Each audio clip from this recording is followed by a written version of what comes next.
Hello everyone, welcome to my new blog video. আর আজকের ভিডিওটা আমার মামার বিয়ের দ্বিতীয় ব্লগ আর কি। এইটা আমি কিন্তু অনেক দিন ধরে শেয়ার করব চিন্তা করছি, কিন্তু আসলে হয়ে উঠছে না। কারণ প্রথমত আমার এক্সাম চলছে, আর দ্বিতীয়ত প্রচুর শীত, তোমরা ইতিমধ্যে বুঝতেই পারছো। তো নিউ ইয়ারের কিন্তু আরও অনেকগুলো ব্লগ রয়েছে, সেগুলো তোমাদের সাথে পরে আপলোড করবো। আগে মামার বিয়ের ভিডিওগুলো আপলোড করে নিই। দেখো এখানে কিন্তু বিয়ের দিন সকালে বিদ্যুতে বসে গেছে আমার ছোটদাদু, আর এইদিকে আমার মাসি কিন্তু সুন্দর করে বউ আসবে, মানে এখানে বরণ করা হবে, সেইটা আগে থেকে ডেকোরেশন করে রেখে যাচ্ছে। কারণ এসে বউকে বরণ করা হবে, তখন আর এটা সাজানোর জন্য কেউ থাকবে না, যেহেতু আমরা সবাই বরযাত্রী যাচ্ছি। তো এইখান থেকে দেখো ফুল চলে এসেছে বিয়েবাড়ি সকালবেলা। তো এই ফুলগুলা নিয়ে আমরা দুই বোন মিলে কিন্তু অনেক ছবিও তুলে নিয়েছি, ইতিমধ্যে তোমাদের সাথে শেয়ার করে ফেলেছি। আর এইখানে দেখো বৃদ্ধিতে দাদু বসে গেছে। প্রথমেই তো বলেছিলাম, যেহেতু আমার আর কোনো দাদু নেই, আর এমনিতেও অন্য দাদুরা থাকলেও দাদুই বৃদ্ধি করতেন, কারণ বাড়ির ছোট অথবা বড়ই বৃদ্ধি করে। তো বড় দাদু অনেক আগেই মারা গেছেন, মানে মার বাবাই বড়, তো মার বিয়ের 10-12 দিন পরেই তিনি মারা গেছেন। তো যাই হোক, তো বৃদ্ধি অনেকেই জানতে চেয়েছেন যে বৃদ্ধি জিনিসটা কি। এটা আমাদের সনাতনী বিয়েতে, মানে বিয়ের দিন সকালবেলা করা হয়।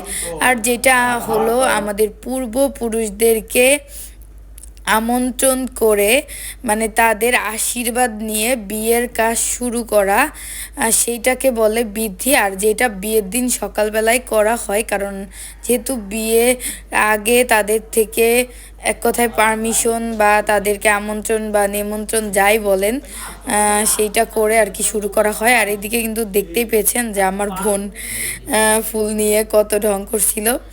তো যাই হোক, এইদিকে কিন্তু প্রায় বৃদ্ধির কাজটা কাছাকাছি এগিয়ে এসেছে। আর এখানে ভীষণই ভালো লাগে যে আমাদের মানে সনাতন ধর্মে এই বিষয়টা আমার কাছে খুবই ভালো লাগে, যে আমরা বিয়ে, অন্নপ্রাশন, মৃত্যু যাই কিছুই হোক, আমরা যে প্রোগ্রামটা করে থাকি সেইটাতে কিন্তু আমরা আমাদের পূর্বপুরুষদের স্মরণ করে থাকি। আর এটা কিন্তু খুবই একটা ভালো বিষয়, কারণ আপনার বট গাছ, মানে আপনি কোথা থেকে এসেছেন, আপনার শিকড়, সেইটাকে মনে রাখা। তো এই দেখো, এইটা আমার মামা বাড়ি, আর এইটা কিন্তু জমিদার বাড়ি। তো পুরনো বিল্ডিং এইগুলো আর কি, ভিতরে নতুন বিল্ডিং এই আর কি এখন প্রোগ্রাম হচ্ছে। দেখো এখানে আমার মা, বোন, ভাই আর আমার মামা, তো সবাই মিলে নারকেল চুরি করে খাচ্ছিল। আর এই ভিডিওটা কিন্তু প্রচুর ভিউ হয়েছে, আমি রিলসে ছেড়ে দিয়েছি। আর আমার মা প্রথমে ভাবছিল যে বাবাকে কল দিয়েছি, বারবার শুনতেছে কাকে ফোন দিছি, কনা ভয় দেখাচ্ছে, মানে আমার বোন, যে বাবাকে ফোন দিছে, এখন তোমার কি হবে। আসলে না, আমি ভিডিও করছিলাম, মা আসলে বুঝতে পারছিল না। তো এরপরে আমাকেও একটা ডাব কেটে দেয়, তারপরে আসলে এই ডাবটা খুবই সুস্বাদু ছিল। আর এখানে আসলে চুরি করা বিষয়টা এরকম না, মানে আমার দাদুদেরই ডাব, তো গাছে ওঠা নিষেধ ছিল আমার ভাইয়ের আর আমার মামার, কিন্তু তাও ওরা চুরি করে গাছ উঠে গেছে, এই জন্য চুরি করা ডাব বলে দিয়েছি। তো আশা করি তোমাদেরও ভালো লেগেছে। তো এরপরে বরযাত্রা আর কি, সবাই কিন্তু রেডি হওয়া শুরু করে দিয়েছে, আর আমিও মোটামুটি রেডি হয়ে গেছি। তো ভাবলাম যে একটু ভিডিও করে আসি, মামা রেডি হয়ে গেছে। তো মামার রেডি হওয়ার ভিডিওটা কিন্তু একদমই নিতে পারিনি। আর এই দেখো আমার মা, আমার মাকে রেডি করে দিয়েছে, এই পাশে আমার মাসি, আমার বোন, এই যে আমার দিদারা, সবাই কিন্তু মোটামুটি রেডি হয়ে গেছে। আর অনেকটা শীত থাকার কারণে অনেকে যাচ্ছেও না, যেহেতু একটু দৌড়ে বিয়ে হচ্ছিল। তো যাই হোক, এখন কিন্তু বর যাত্রার আগে যেগুলো হয়, যে আশীর্বাদ করে মিষ্টি, দুধ এগুলো খাইয়ে দিতে হয়। তো বিষয়টা হলো, যেহেতু আমার দাদুরা কেউই নেই, তো আমার দিদারাই সবাই আশীর্বাদ করে দেয়। আর এখানে একটা মজার বিষয় কি জানেন গাইস, আমার দিদারা খুব কান্না করছিল। তো আমি বলছিলাম যে ছেলের বিয়ে, কান্না কিসের, কান্না করো কেন। তো আসল এদিকে দেখো, এদিকে আমরা কিন্তু রেডি হয়ে যাচ্ছিলাম, আর এদিকে আমার মাসি রেডি হচ্ছিল। মাসি, ওই যে বললাম না, খুলনা থেকে গত ভিডিওতে বলেছিলাম যে আসতে একটু লেট হবে, তো এদিকে মাসি চলে এসেছে। আর গাইস, একটা মজার কথা, দিদারা কান্না করছিল আসলে কিন্তু ছেলের বিয়ে এই জন্য না, কারণ আমার দাদুরা কেউই বেঁচে নেই। এই কারণে আমার দিদাদের খুবই খারাপ লাগছিল যে বাড়ির বড় ছেলের বিয়ে তারা দেখতে পেল না।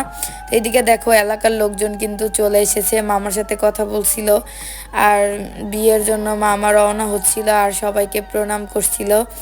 তো আসলেই ভালো লাগছিল যে অনেক দিন পর মামার বিয়ে। তো এইদিকে কিন্তু আমরা রওনা হয়ে যাচ্ছি, আর এদিকে এই ভিডিওগুলো কিন্তু আমার বোন করেছিল, কারণ আমি একদমই রেডি হতে পারিনি। আর একটা গ্রামে একটা বিষয় কি জানো, যে সবাইকে রেডি করে দিতে দিতে না নিজেরই রেডি হওয়া হয় না। আর গ্রামের বিষয়টা হলো সবাই মানে এত ভালোবাসা দেয়, মানে একদম মনে নিজের ছেলের মতো মনে করে। তো এইদিকে মামা সবাইকে প্রণাম সেরে গাড়িতে কিন্তু উঠে পড়লো, আর মা আর মাসি গাড়িতেও একসাথে উঠে পড়ছে মামার সাথে। তো তোমরা দেখতেই পেলে মাসিও কিন্তু অনেক সুন্দর করে সেজেছে, একটা ভিডিওতে তোমাদেরকে দেখা যাচ্ছিল। আর এদিকে কিন্তু আমার মামিও রেডি হয়ে গেছে, আমার একটা নতুন মামি আছে, সেটা কিন্তু অন্য মামি।